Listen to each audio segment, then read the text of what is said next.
Well, I just finished cutting out all of the rough cuts for the cap shooters.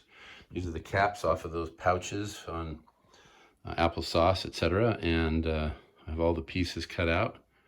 I'm gonna make 7 or 8 of these. I guess I have 7 cut out now. And give them to my grandkids. Well, it's glue up time on the cap shooter. So, getting the various parts ready, sanding, gluing, moving along. There they are, the bullets.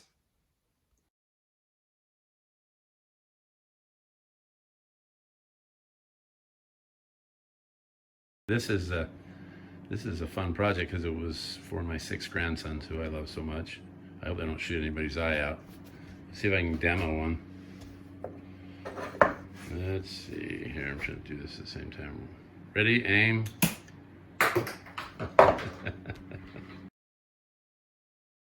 Okay, on your mark, get set, go.